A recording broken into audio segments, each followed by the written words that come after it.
What's up, everybody? It's Man of Low Moral Fiber here. My name's Luke, and in this video I will be killing the OP8 Ancient Dragons of Destruction using the Invader.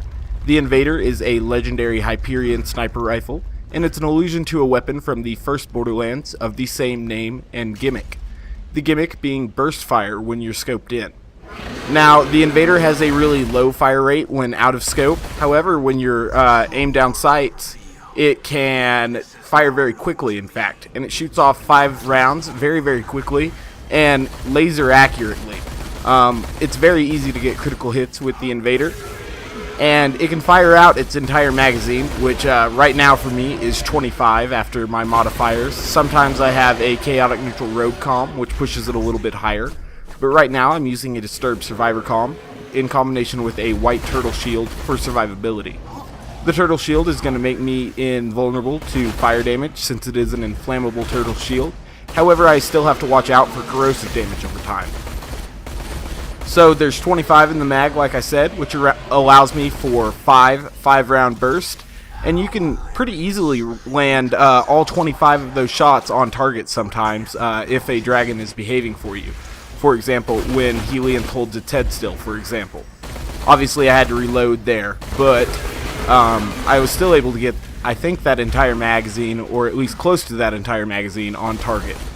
So now that we're getting up around 100 stacks, we should be doing some serious damage to Helion at this point.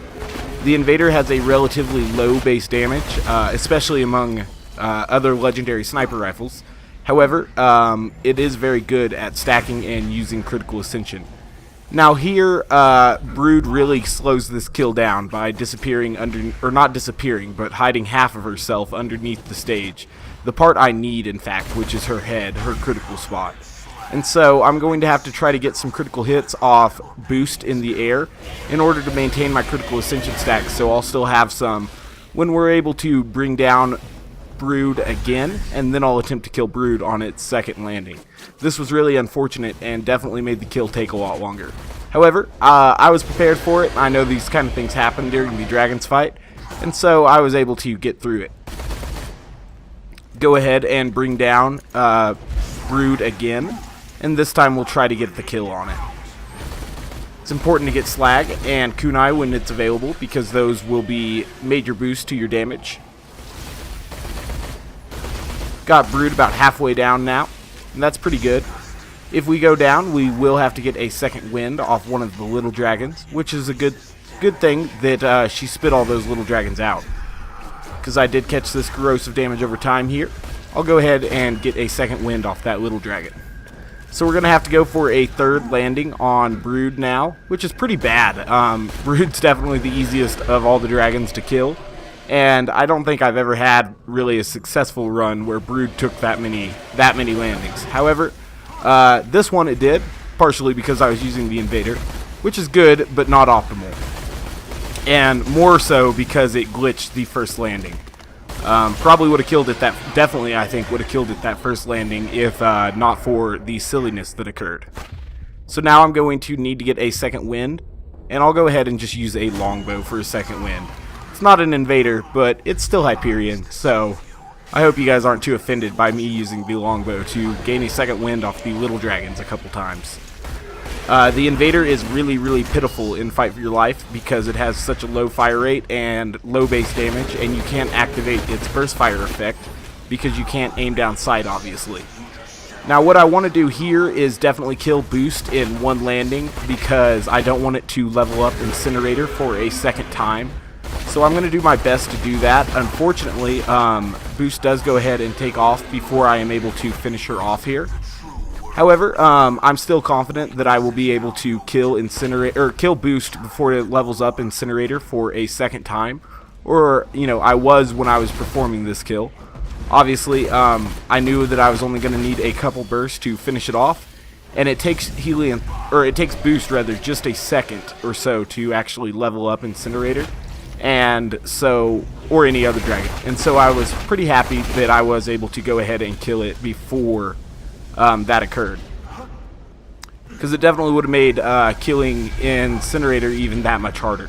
He's already kind of difficult to kill because He makes you wait out that first part, which lowers some of your critical ascension stacks, and then he moves his head quite a bit relative to the other dragons at least. The glitch occurred where he caught a damage over time or other status effect in the air, and now he can't be slagged now that he's on the ground. So I know that it's going to take at least one more landing to kill Incinerator at this point as well. At this point, I'm getting kind of worried about my stat count, thinking that some of them will start depleting just from their lifetime timer reaching, its endpoint, and so definitely going to have to try to kill Incinerator on its next landing or risk losing the entire fight.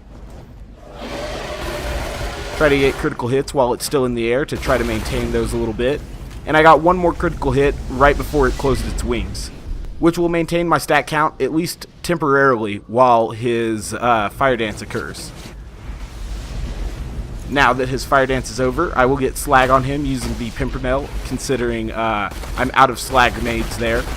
And now I'll just try to finish him off using the, this is not the Trespasser, the Invader. So we'll go ahead and finish him off here. He goes ahead and puts me in fight for my life, so at this point I was really worried that I wasn't going to be able to kill him before my fight for my lifetime ran out. But it looks like I was able to get a close to frame perfect fight through my life save there, so that was pretty cool.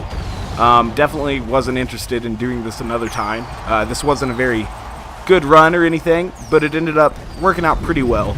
I guess the total time really wasn't that bad considering it's OP8 dragons. There's obviously characters that have a lot less options than, or a lot less effective options than the Invader with critical ascension. It still works out pretty well. With the survivor column, it wasn't, too terribly tough to survive, but the dragons can definitely make it a lot tougher if they exhibit some glitchy behavior. And in a kill where you can't kill them all in one landing, it'll be very unlikely that you make it all the way through without a glitch.